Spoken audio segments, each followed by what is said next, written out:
Autoradio CHU, l'émission sur l'actualité automobile, les essais réalisés par nos spécialistes, les reportages sur les salons. Bonjour à toutes et à tous, bienvenue sur Autoradio CHU, votre émission sur l'automobile. Alors, on retrouve Patrick, bonjour Patrick. Bonjour. Pierre à la régie, bonjour Pierre. Bonjour. Et puis moi, Pierre aussi, qui va animer cette émission avec Patrick. Alors aujourd'hui, on démarre la nouvelle année sur les chapeaux de roue, Patrick. Une nouvelle année, il paraît. Ouais, nouvelle année. 2017, 2017, ouais. Une année plein d'espoir. Et donc on commence sur les chapeaux de roue avec nouvelle Suzuki Ignis. Une année présidentielle. En plus ? Ouais. D'accord, on n'aura pas de voiture présidentielle à présenter. Et qui sait, et la Hyundai Ioniq. Hyundai Ioniq. Alors, on va commencer tout de suite par la Suzuki Ignis, qui a été présentée à Genève et en première mondiale au Salon de Paris. Donc c'est un petit SUV ultra compact du segment A. Tu es d'accord avec moi ? Petit, oui. Ultra compact, oui. Segment A, oui. Oui, c'est le truc avec la custode épaisse derrière, c'est ça ? C'est ça. D'accord. C'est un SUV, hein, c'est la première fois que ça se fait dans ce segment. Ça a une longueur de 3,70 m. Ça va aller chatouiller un petit peu les Panda, Adam, Twingo, Up et Fiat 500. Ouais, faut pas exagérer quand même. Hein. Non, mais c'est la cible visée. Voilà, d'accord. Non, je veux dire, j'ai dit que ça va aller les chatouiller. J'ai pas dit que ça la va... Panda, d'accord. La Fiat 500, c'est autre chose. Oui, Adam aussi. Twingo peut-être aussi. Twingo aussi. Oui, Twingo, bah oui, Twingo, c'est pas une voiture. Donc non, c'est pas une voiture. C'est une voiture qui a des soucis de vente, effectivement. Bah, c'est normal. On a toujours dit. Nous, voilà. Il n'y a que Renault. Tu sais, la Twingo, c'est le truc avec le chauffe-plat dans le coffre. Tu sais, tu copies sur tous les autres journalistes, c'est pas bien terrible. Non, c'est eux qui copient sur nous. Donc ce que je disais, c'est le premier SUV du segment A sur le marché. Hein, ça a le mérite d'exister. Ça a une garde au sol de 180 mm comme un Vitara et un Panda. Ça, c'est pas mal par contre. Ah oui. Oui. Un rayon de braquage de 4,70 m, un volume de coffre de 267 litres. Ouais, petit le coffre quand même. Hein. C'est juste pour emmener la boîte à gants et... C'est une petite voiture. Et le vanity case. Oui, bon, c'est une petite voiture. Alors, elle est motorisée par un 1,2 litre dual jet de 90 chevaux, 102 grammes de CO2, et on peut avoir la fameuse hybridation dont on avait parlé sur la Baleno, tu te rappelles ? Alors moi, autant sur la Baleno, j'avais trouvé que c'était top. Parce que c'est vrai qu'au départ, on avait gagné, je crois, c'est 15 chevaux au départ avec le petit moteur électrique. Là, on a moins senti l'effet qui se coule. Mais on le sent quand même. Bon, voilà. Alors après, c'est tendance. Et puis la technologie existant, Suzuki aurait eu tort de s'en priver et de ne pas équiper sa petite Ignis dessus. Voilà, tout à fait. Ça ramène 50 Nm ou 5 mètres kg pour les anciens. Ouais. Donc, ce qui est quand même pas mal. Tu pour me regardes une petite pas quand tu parles voiture des anciens, t'es gentil. Hein, et donc, on rappelle le principe. C'est un alternateur réversible qui ne sert pas qu'à recharger une batterie. Il sert aussi de moteur complémentaire électrique pour faire l'hybridation. Et ça, c'est pas mal. Ouais, c'est très très bien. Puis qui sert à autre chose qu'à faire le stop and start. Et donc c'est une batterie lithium-ion qui est placée sous le siège conducteur et qui reste, bonne idée, en 12 volts. Oui. Et non pas en 240 ou au minimum. Ça m'a toujours gêné, moi, ces batteries que j'avais sous le siège devant. Je me dis, je pensais à Apple et son iPhone. Je me dis, si ça explose, je dégage en même temps. Je me dis, bon, je plaisante. Tu crois qu'ils auraient dû faire comme dans la Aston Martin de James Bond, mettre sur le siège passager, par exemple? Bon, je sais pas. Ça aurait été une bonne idée. Je trouve que c'est sympa. Bon. Ça aurait été une bonne idée. Siège belle-mère, tu sais? Siège belle-mère. Ouais, c'est ça. Et t'es vache avec les belles-mères. Hein. Non, je les adore. Et donc ça, c'est le modèle hybride SHVS qui permet une 50% de... Tu le fais bien. Très bien. Ouais, tu le fais bien. Qui permet 50% de réduction sur la carte grise. Oui, parce que c'est vrai que je ne sais pas comment ils ont fait. Mais Suzuki a pu avoir le tampon hybride sur sa carte grise et qui classe donc cette voiture et la Baleno aussi sur les voitures pouvant bénéficier des aides de l'État substantielles un peu et des aides au niveau fiscal, etc. Donc ils ont fait un bon coup là. Et puis en plus bon, la voiture est beaucoup plus agréable quand même en version comme tu dis SVHS qu'en version normale quand même. Il y a 1000 € différents, je crois, donc ça vaut le coup. C'est ça. On en parlera tout à l'heure. Oui, on parlera des tarifs. Ouais, toi, tu étais bien féru sur les tarifs. Oui, j'aime bien ça, j'aime surtout les promotions, moi. Ouais. Mais ils vont tous se mettre à en faire. Hein. Donc cette voiture est fabriquée au Japon, donc ce qui est quand même un gage de qualité. Donc il y a une gamme de trois finitions, avantages, privilèges et packs. Ouais, je rebondissais sur la fabrication au Japon, je me dis que Trump va être content. Enfin bon, non, non, ça n'a rien à voir là-dedans. Bah, je veux dire, au moins, les Japonais, ils fabriquent au Japon, quoi. Ah oui, ça c'est sûr. Voilà. Eux, ils gardent leur savoir-faire. Bon, mais c'était simplement une réflexion idiote et stupide. Mais... Alors donc, l'avantage, il y a 5 places avec 3 appuis-tête à l'arrière. La privilège et les sièges arrière coulissants. Mais c'est qu'une 4 places pour pouvoir avoir les sièges coulissants. Oui. Hein, mais bon, 4 places, ça peut peut-être suffire.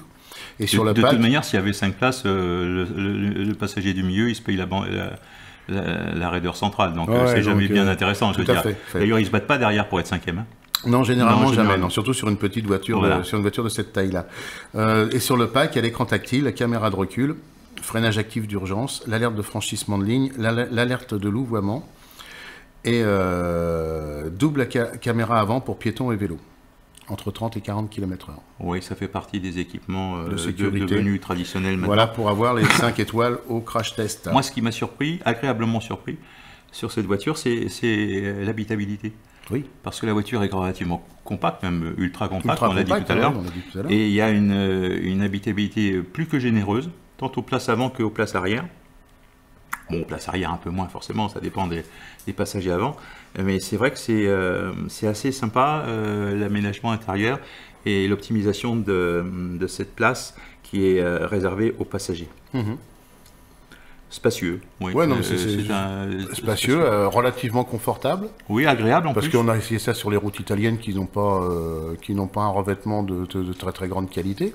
Non, on critique pas les Italiens. Non, je critique pas les Italiens. J'ai bien aimé cette petite balade en Italie. Non, il faudrait simplement qu'ils nettoient les rues de Rome, c'est tout. Voilà, et puis qu'ils bouchent les trous. Voilà. Donc, ça a permis de tester la suspension dans des conditions un petit peu, on va dire un peu sévères. Et un très bon confort pour cette voiture. Par contre, quelle idée d'avoir fichu cette custode arrière de près de 50 cm qui est massive. Peut-être rigidité de caisse. Là, j'ai pas très bien compris, ça fait utilitaire sur l'arrière. Ouais. Et alors qu'ils auraient pu mettre une 3e vitre, quelque chose de sympa, ou même un enjoliveur, quelque chose qui casse la ligne. Ça, c'est dommage, ça fait vraiment tôlerie. Ouais, une fausse sortie d'air ou quelque chose comme ça. Oui, enfin voilà, on n'était pas... Un petit cache plastique là pour... Voilà, ça coûte pas très cher. Mais je soupçonne les prochaines versions d'en être équipées parce que je pense qu'ils y reviendront.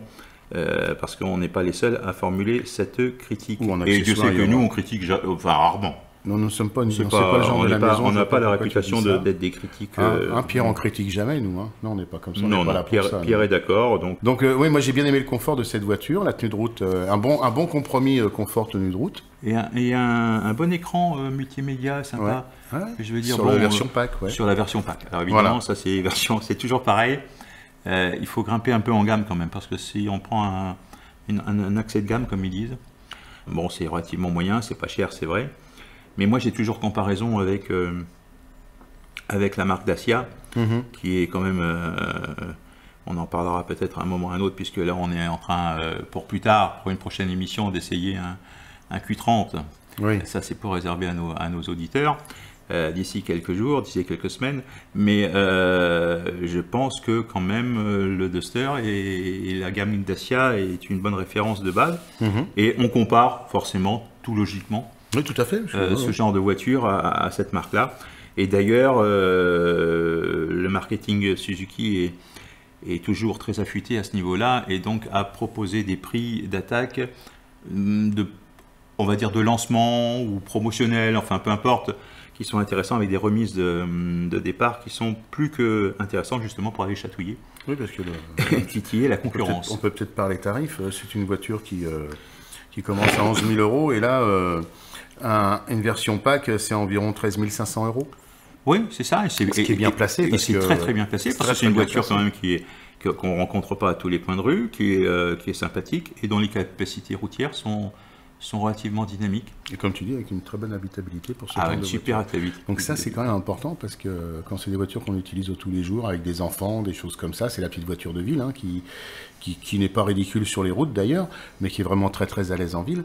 Et puis ce dual jet, il est quand même pas mal, il est quand même vif, il a une bonne vitalité, et il offre des performances qui sont plus que sympathique. Et surtout qu'à 13 500 € avec une version pack qui est quand même super bien équipée, puisqu'il y a l'écran tactile, la caméra de recul, les caméras piéton vélo, les alertes de franchissement de ligne et de louvoiement. On peut se rajouter la petite option pour avoir la version hybride, hein. Ça permet de gagner 50% sur la carte grise, et ça fait une voiture qui consomme vraiment très très peu, quoi. Parce que moi, tu sais que je suis très branché sur les consommations de carburant. Et moi aussi. Moi aussi. Enfin, on n'a pas le même sens de la consommation tous les deux, puisque toi, tu es un garçon raisonnable, et c'est très bien, et moi, je suis beaucoup moins raisonnable, et c'est beaucoup moins bien, je reconnais volontiers. Mais voilà, donc on a chacun nos méthodes, et c'est pour ça qu'on est complémentaires, et c'est pour ça qu'on essaye d'offrir à nos auditeurs des essais complets et de toute manière sans langue de bois en ce qui nous concerne. Voilà. Donc 14 teintes de carrosserie. Oui, en plus jolies. Ouais, des couleurs toniques. Hein. Ouais, oui, c'est flashy. Flamme orange perle métallique. Ça, c'est vraiment, j'ai trouvé vraiment qu'elle était très très sympa dans cette couleur-là. Le néon bleu métallique aussi. Et toujours en biton, pas oui, possibilité d'avoir le biton. Oui. Et ces deux couleurs toniques là, qu'on peut associer à un toit noir ou blanc, avec toutes les reprises de couleurs de caisse aussi à l'intérieur, des petites touches de couleurs que l'on peut faire varier comme on veut. Et là, je reviens sur les prestations de constructeurs comme Suzuki, qui sont quand même des constructeurs, malheureusement, parce que la gamme qui a été revue mérite, à mon sens, beaucoup plus d'attrait que ce que ne réserve la clientèle, pour peu qu'ils puissent livrer, ce qui n'était pas le cas cette année, je pense au Swift. Je me dis qu'au moins chez Suzuki, on varie les teintes de toit, on varie les couleurs, on varie la teinte des jantes, on varie...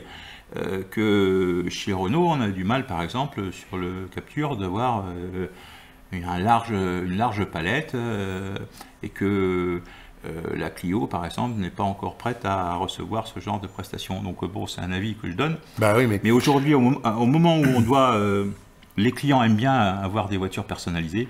Je trouve que les constructeurs devraient un peu se pencher sur... C'est ce qu'ils ont fait sur Captur, mais Captur est en train de bouffer la Clio, quoi. Ah, mais ça, on le savait au départ. Quand tu essaies les deux voitures, tu vois la différence. Bon, sauf quand on gratte un peu et qu'on voit la qualité du Captur, on se dit qu'on va passer à autre chose. Mais voilà. je parle de l'intérieur, et on attend la deuxième version avec impatience. La version 2 qui va arriver là bientôt, la version tout à fait. La dernière mise à jour. Parce que s'ils ont fait les mêmes progrès sur le Captur qu'ils sont faits sur la Clio 4, là, on aura enfin...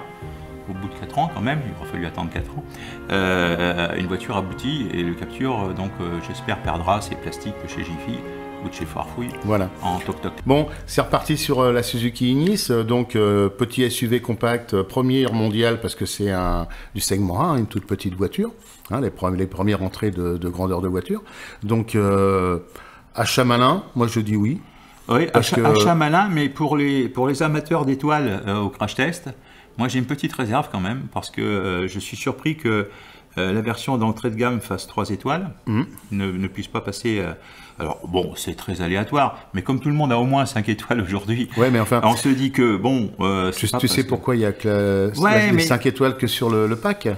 Non, il y a 4 étoiles sur le pack. Ouais, non, 5 étoiles. Et 3 étoiles sur la bas de gamme. Ouais, il y a 5 étoiles sur le pack parce qu'ils ont rajouté la caméra piéton vélo. Ouais, franchement. Mais tu sais, on va rêver avec ces étoiles au crash test. C'est la stupidité du crash test, quoi. Voilà, comme la CO2. Non, ce que je veux dire à nos auditeurs et à toi, mon cher Pierre, c'est que moi, je me mets à la place d'un acheteur qui dit que j'achèterais bien la Suzuki bas de gamme, mais bon, 3 étoiles, et voilà.